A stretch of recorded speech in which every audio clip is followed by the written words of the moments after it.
श्री गंगानगर बार संघ के चुनाव होने जा रहे हैं और हमारे साथ है अध्यक्ष पद के उम्मीदवार जसवंत जी भादु। तो उनसे जानने का प्रयास करते हैं कि क्या उनकी प्राथमिकताएं रहेगी और किस तरह से वो कार्य करेंगे।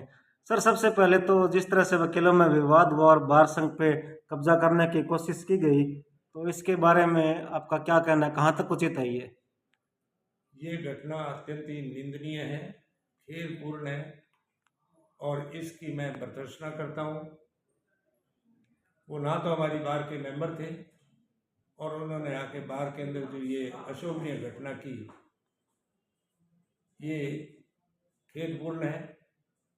ये हमारी बार के अध्यक्ष का और का जो है, उन्होंने भी उनको समझाया कि भी आपके वोट नहीं है और आपके वोट जो है आप प्रैक्टिस में नहीं हो, कट गए हैं, लेकिन वो गुंडागर्दी से अपने नाम जुड़वाने की चेष्टा कर रहे थे और इसी वजह से उन्होंने ये एपिसोड किया। जबकि हमारी बार में कभी भी हमारी एकता और अखंडता नहीं टूटी। चुनाव हो जाते हैं, जिसका नाम आ गया जीत गया, उसके बाद हम एकजुट होकर रहते हैं। ये नहीं कि भी इसने मुझे वोट नहीं दिया, इसने मुझे वोट नहीं दिया। हमारा भाईचारा कभी नहीं खत्म हुआ। अभी आप अध्यक्ष पद के उम्मीदवार हैं और मुकाबला भी त्रिकोणीय है। बिल्कुल ऐसा। और अगर आपको मौका मिलता है तो वकीलों की समस्याओं का किस तरह से समाधान करेंगे और क्या प्राथमिकताएं रहेगी आपकी? देखो साहब, हमारी बार काफ़ी बड़ी है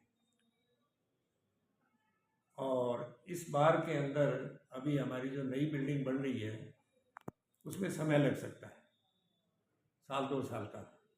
उस बिल्डिंग में 200 चैम्बर वकीलों को आवंटित होंगे, जिसमें एक में 5 बैठ सकते हैं। लेकिन भविष्य के अंदर भी हमारे लिए एक बड़ा सुनहरी मौका है कि वहाँ 1.5 बीघा भूमि जो है वो बार संघ गंगानगर के नाम से आवंटित हो चुकी है और उसका इंतकाल भी बार संघ के हो चुका है।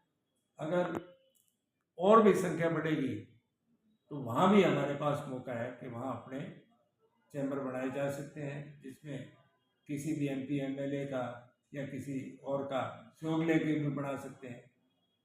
वो जगह हमारे लिए पड़ी है, जिसमें कम से कम भी बनाए तो 200 चैम्बर और बन सकते हैं, ऊपर नीचे। आपको मौका मिलती है तो आपकी मुख्य 3 प्राथमिकताएं क्या रहेगी?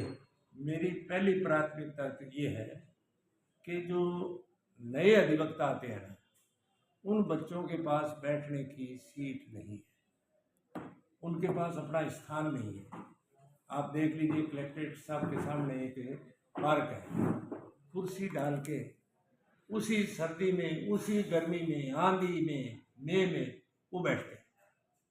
और जब कोई बरसात आ जाती है, आंधी आ जाती है, तो वो बेचारे शेल्टर लेते हैं शेड में जाकर। तो उन बच्चों के लिए बैठने की जगह नहीं। हर साल 125-150 न्यू कमर्स आते हैं। इसलिए पहली प्राथमिकता तो ये है कि जूनियर्स के लिए जब तक वहाँ नहीं जाएंगे, यहाँ कोई न कोई व्यवस्था माननीय कलेक्टर साहब से मिलके, माननीय DJ साहब से रिक्वेस्ट करके उन बच्चों की बैठने की व्यवस्था करूँगा, जिसके लिए चाहे मुझे कुछ भी करना पड़े, मैं इस चीज़ को प्राथमिकता देता हूँ। दूसरी प्राथमिकता हमारी ये है कि जो जूनियर अधिवक्ता है उनको गाइडेंस की जरूरत है। मैं तो सीनियर से भी निवेदन करता हूँ, जो मध्यम श्रेणी वाले निवेदन करता हूँ कि ऐसे बच्चे अगर अपना कोई ब्रीफ यानी कोई केस लेके आए तो उसके अंदर उसकी हेल्प करो, उसको बताओ कि ऐसे करो, इसको इस प्रकार से करो, इसमें ये कानून जो है ज़्यादा फलीभूत होता है, वो उनको डायरेक्शन दे। और यहाँ तक कि अगर डायरेक्शन देते हैं, उनको बताते हैं, तो they should not charge even a single penny from the juniors.